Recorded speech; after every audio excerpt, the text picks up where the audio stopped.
Você falou que não acredita na ressurreição. Não, na reencarnação. Na reencarnação. Você já pensou sobre esse assunto? Já Sim, várias refletiu vezes, sobre? porque o melhor texto sobre isso, né, a melhor análise sobre isso na história, claro, afora as práticas, né, da religiosidade, né, céltica, que foi absorvida pelo Allan Kardec, né, que o nome Allan Kardec é um nome céltico, ele, como francês, adotou, né, toda uma concepção de um modo de reencarnação muito inteligente. Mas a melhor reflexão vem de Sócrates. Né? Se você lê, né, uma das obras mais importantes da história do pensamento, que é uma delícia a leitura, uma obra de Platão, um diálogo de Platão chamado Fédon. Né? Fédon. E nesse diálogo é Sócrates que fala por que ele não teme a morte. Porque o diálogo Fédon acontece nos 30 dias que Sócrates fica aguardando o momento da autoexecução. Ele houvera sido condenado ao suicídio, né, ele escolhe das várias modalidades possíveis que um cidadão grego pudesse ter de suicídio. Em vez do autoapunhalamento ou de atirar-se do alto de um templo, ele escolhe o veneno, que é o pior deles.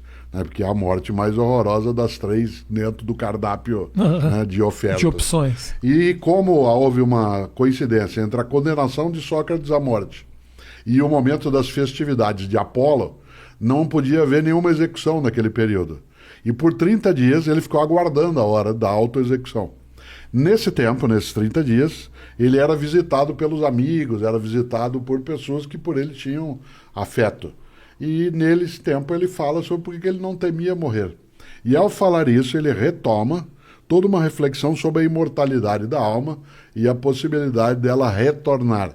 Né? O kardecismo é um modo específico de reencarnacionismo, o pensamento de Platão, e no caso Aristóteles, né, falando por meio de Platão, está mais ligado aos cultos persas, né, o que se chama de cultos órficos, em que a reencarnação se dá, né, a partir de um tipo de descumprimento, né, de tarefas que a tua essência teria.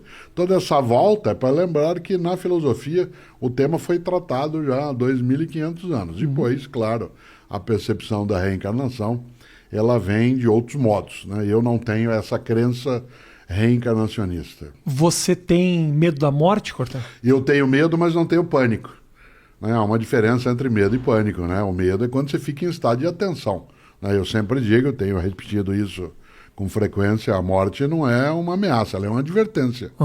Ela diz, você mortal sendo, cuide-se para não desperdiçar aquilo que você tem, porque cessa. Sim, sim. E nesse sentido, o medo, sim, o medo é algo que é absolutamente importante, que se tenha de qualquer coisa. Eu tenho medo de cair, eu tenho medo, né, de perder a saúde. Medo de cair mesmo? Claro, eu operei o joelho direito, coloquei prótese, e portanto eu preciso, entre a última vez que conversamos e agora, eu estava um dia na Praia do Forte, Salvador, após uma palestra, estava com Cláudia, com quem eu sou casado, e ao final da palestra, para desestressar, a gente, como fazia vez ou outra, foi correr.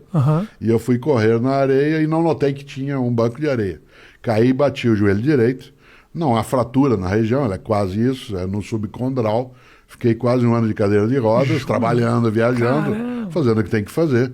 E hoje eu tenho que me cuidar. Né? Isso significa que o medo é um estado de proteção. Uma pessoa que diz que não tem medo, né, ela está absolutamente desprotegida. Como eu digo sempre, o grande pecado de Aquiles foi achar que não tinha o calcanhar dele, né? E, portanto, ele pereceu exatamente nesse polo. Por isso a morte, ela não me assusta, não. O joelho, mas o joelho tá... Sim, esse sim, né? Eu recuperado agora? Sim. Fiquei um tempo de muleta, depois um tempo de bengala. O fato de eu ser da área de filosofia e ser um senhor de barba branca, a bengala deu um ar mais provecto, mais circunspecto. Sim, dá uma credibilidade. Ofereceu, né, algumas vantagens, mas depois dela deixei, agora já faz. O período pandêmico, ele favoreceu muito minha recuperação, porque como eu parei de viajar quase todos os dias de avião, parei de estar em deslocamento contínuo, isso favoreceu. Agora, não é comparável, né, o medo de cair com o medo de se afogar, com o medo, né, de não ter êxito, com o medo, né, de não ser correto, mas tudo isso sim. Por isso, quando você diz, você tem medo da morte, eu digo, claro, né, seria estranho. Aí eu teria que ser alienado se eu não tivesse esse tipo de medo. Mas pânico não tenho, né, porque o pânico é aquilo que te coloca em estado de imobilidade. Né? Nesse sentido, sim, o medo está aí, eu não gostaria. Eu prefiro a clássica ideia do Woody Allen, eu não tenho medo de morrer, eu só não quero estar lá quando isso acontecer. eu tenho medo, eu fico... A fantasia que mais me apavora não é a minha morte, é, por exemplo, meu filho. Então, mas isso é tipo da paternidade. Você fica de noite pensando, ele vai atravessar a rua, você fica numa piração. Até eu ser pai, eu fui pai a primeira vez com 22 para 23 anos. Depois a segunda com 24 para 25 e a terceira com 31. Até o primeiro momento de paternidade, eu tinha um pouco de temor da minha morte individual, exclusiva. No momento em que eu tenho sobre outra pessoa a tarefa do cuidado, A e responsabilidade. essa tarefa do cuidado, ela é movida a um afeto imenso, porque é entendido como não outro de mim, mas uma forma desdobrada de uma possibilidade minha. Continuação, uma continuação. Evidentemente que eu não conheço ninguém em sã consciência que após ter sido mãe ou pai, ou ter de cuidar de alguém, mesmo que não seja de geração biológica, não tenha entrado em estado de tensão, né, com essa situação. A frase "eu prefiro morrer no teu lugar, eu dou a minha vida", ela não é uma frase vazia. Ela tem um sentido expressivo.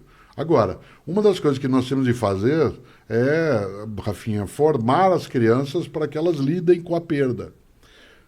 Nós não podemos fazer com as crianças aquilo que, de uma certa maneira, o mundo hoje digital, ele dá a ideia de que você pode ter ou uma second life, no sentido de usar uma expressão de um modo antigo dentro do mundo digital, e segundo, de que você pode resetar as coisas.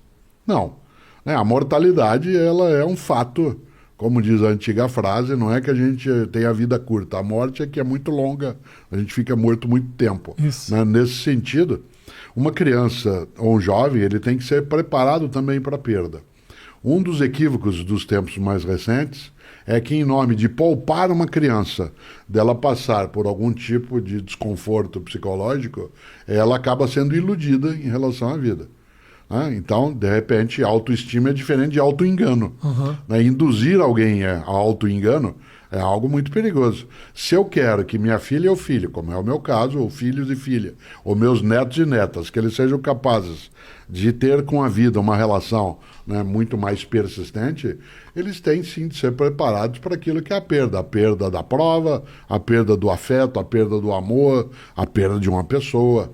E, portanto, é necessário que não se sequestre de alguém seus lutos. Sim.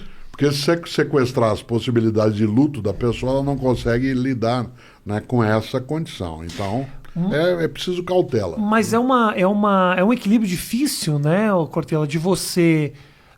eu quero privar meu filho dos traumas, né, dos problemas... Mas, ao mesmo tempo, eu não quero que ele ache que esses problemas e esses traumas e essas perdas não existam. Então, prepará-lo bem é a melhor maneira de poupá-lo do trauma que é evitável. Existem traumas que são inevitáveis.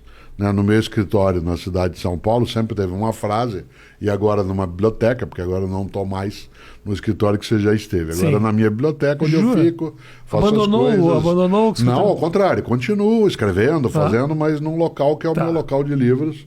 Tinha lá uma frase, continua, que é: aqui só admitimos o erro inédito. Aqui só admitimos o erro inédito significa que a possibilidade do desastre, ela é uma possibilidade, ela não é uma obrigatoriedade. Sim. Por isso eu tenho que me preparar por esse tipo de circunstância. É claro que é difícil, você dizer, mas eu gostaria de poupar, minha criança de um sofrimento.